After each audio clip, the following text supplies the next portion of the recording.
Yeah, so when you drive what we call the Gen 2 vehicle, the vehicle's coming off the line now, everything feels better. The ride quality's improved, the cameras are improved, some of the fit and finish of the interior is improved.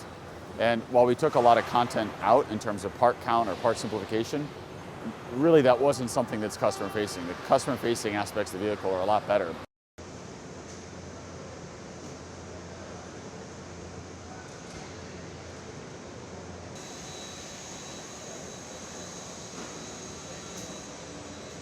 It's really important that these vehicles are profitable. And in fact, we've guided continually that this is a long-term profit potential of 25% gross margin.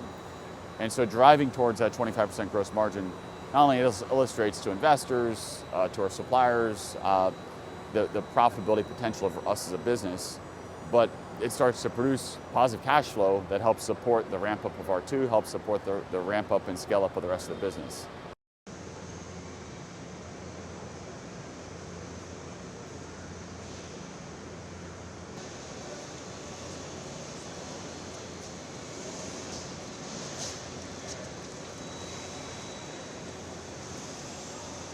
And so there was a risk premium we had to pay in those contracts we negotiated, 5, 6 years ago. And contrast that with today, that risk premium is very different. And so we've been able to negotiate significantly better terms. And what we've said to the suppliers is, look, we understand why there was a risk premium when we launched in late 2021, but we're a different company now. And so some of those suppliers worked with us and we adjusted pricing to be more appropriate to who we are as a company. But the ones that didn't, we had to make the decision to switch off of them. And so a number of suppliers we've moved away from.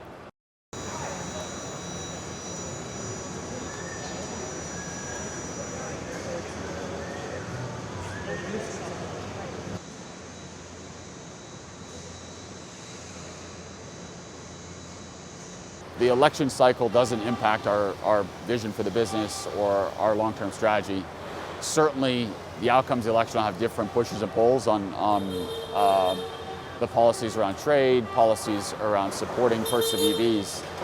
But the end state is so crystal clear to us that we're very focused on that, and we're making sure that the products are really exciting, really something that regardless of whether you're on the right or the left, you're excited about the vehicle.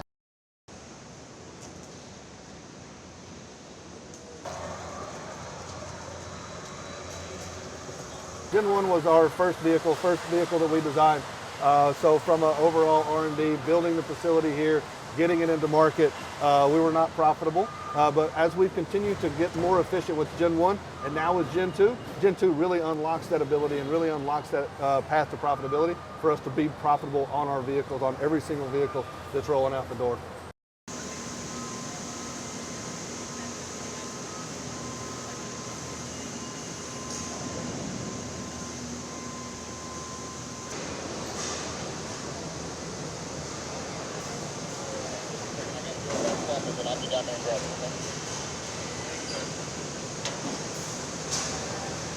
Yeah, we've definitely evolved over the last couple of years, and we've really been able to understand what we need to do to continue to move forward and really be smarter about what we're doing and not just brute force our way into it. Being much more smarter, take the engineering and the tactical approach to make sure that we're driving down costs, driving up the efficiency of how we build our vehicles.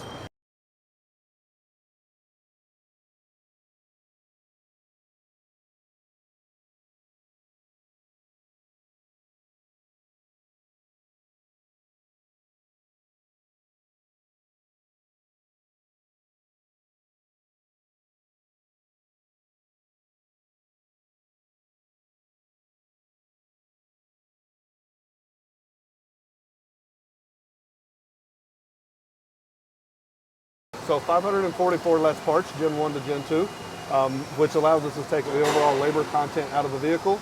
And then along with those 544 part reduction, there's also been a significant improvement in overall manufacturability. So the ability to assemble the vehicle easier, which takes less finesse and it takes less labor hours overall. So really a great win on every front.